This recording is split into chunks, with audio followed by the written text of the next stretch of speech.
আজি মই উপস্থিত আছোঁ দৰঙৰ ডিপিলাৰ খটৰা সত্ৰত। অসমৰ এনে এখন ব্যতিক্ৰমী সত্ৰ য'ত গুৰু আসনো আছে আৰু মণিকূটত মূৰ্তিও আছে।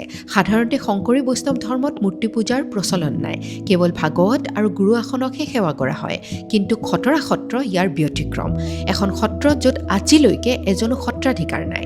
ইয়াৰ যাৱতীয় কাৰ্য এক গণতান্ত্ৰিক ভিত্তিত পৰিচালিত কৰা হয়।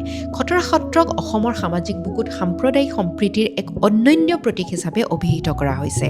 ইয়াৰ কাৰণ হৈছে এজন ইছলাম ধৰ্মী ব্যক্তিয়ে এই সত্ৰৰ কীৰ্তন ঘৰ পুনৰ নিৰ্মাণ কাৰ্যত বিপুল বৰঙণি আগবঢ়াইছিল। তেওঁৰ নাম আছিল দিদাৰুদ্দিন বৰা তেহছিলদাৰ। অসমত বহু সত্ৰত মহিলাৰ প্ৰৱেশ নিষেধ থকাৰ বিপৰীতে খটৰা সত্ৰ সম্পূৰ্ণ ব্যতিক্ৰম। ইয়াত জাতি, বৰ্ণ, ধৰ্ম বা লিংগৰ কোনো বৈষম্য নাই। পুৰুষ, মহিলা আৰু সকলো জাতি জনগোষ্ঠীৰ লোকে ইয়াত সমানে প্ৰৱেশ কৰি উপাসনা কৰিব পাৰে। কিন্তু ইয়াৰ লোক সংস্কৃতিৰ প্ৰতি সন্মান প্ৰকাশ কৰাটো অনিবাৰ্য। মহাৰাজ নৰনাৰায়ণৰ ৰাজত্বকালত 1568 খ্ৰীষ্টাব্দত এই সত্ৰ স্থাপন কৰা হৈছিল। এই সত্ৰৰ ভেটি স্থাপনৰ আঁৰত আছে এক অত্যন্ত আমোদজনক কাহিনী।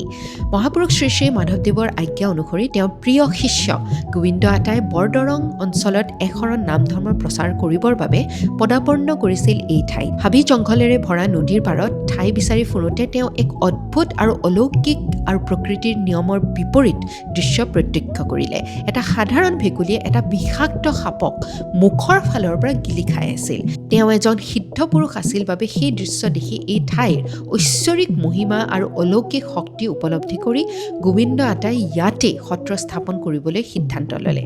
কিন্তু এই কাৰ্য ইমান সহজো নাছিল। সেই সময়ত এই ঠাইত বসবাস কৰা খটজাতীয় লোকসকলে চিকাৰৰ ওপৰত নিৰ্ভৰশীল আছিল আৰু সত্ৰ স্থাপন কৰিলে হাবি কটা যাব আৰু বন্য বস্তু আঁতৰি যাব। এই আশংকাত তেওঁলোকে গোবিন্দ আটাক সত্ৰ স্থাপনৰ অনুমতি দিয়া নাছিল। তেওঁলোকে প্ৰত্যাহ্বান জনাইছিল যে যদিহে তেওঁলোকক বাস্তৱত ভগৱান দেখুৱাব পাৰে তেতিয়াহে তেওঁলোকে সেই ধৰ্ম গ্ৰহণ কৰিব আৰু সত্ৰ প্ৰতিষ্ঠা কৰিবলৈ দিব। এই প্ৰত্যাহ্বানৰ কথা গোবিন্দ আটাই মহাপুৰুষ মাধৱদেৱক জনায় আৰু তাৰ বাবে শ্ৰীমন্ত শংকৰদেৱে ৰাম বিজয় ভাওনাত ব্যৱহাৰ কৰিবলৈ বনোৱা শ্ৰী ৰামচন্দ্ৰ, লক্ষ্মণ, সীতা আৰু হনুমানৰ সেই আকৰ্ষণীয় 4খন বিগ্ৰহ বৰপেটাৰ পৰা আনিবলৈ অনুমতি বিচাৰে।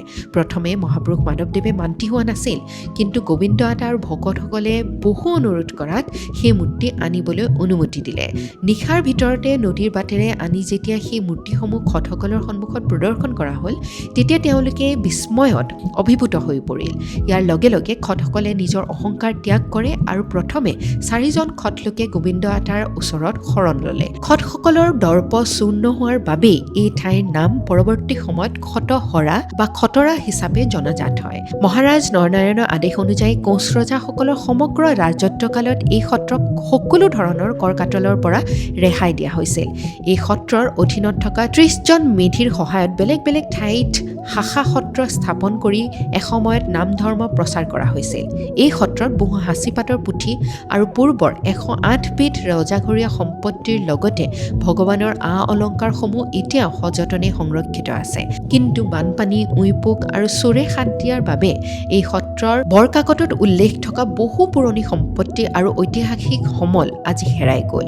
তথাপিও অসমৰ সত্ৰসমূহৰ মাজত খটৰা সত্ৰই আজিও এক বিশিষ্ট আসন অধিকাৰ কৰি জিলিকি আছে।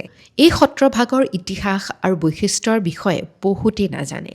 দৰঙৰ এই ঐতিহাসিক সত্ৰৰ বিষয়ে সমূহ অসমবাসীয়ে জানিবলৈ এই ভিডিঅ'টো যিমান পাৰে শ্বেয়াৰ কৰিব। জয় আই অসম।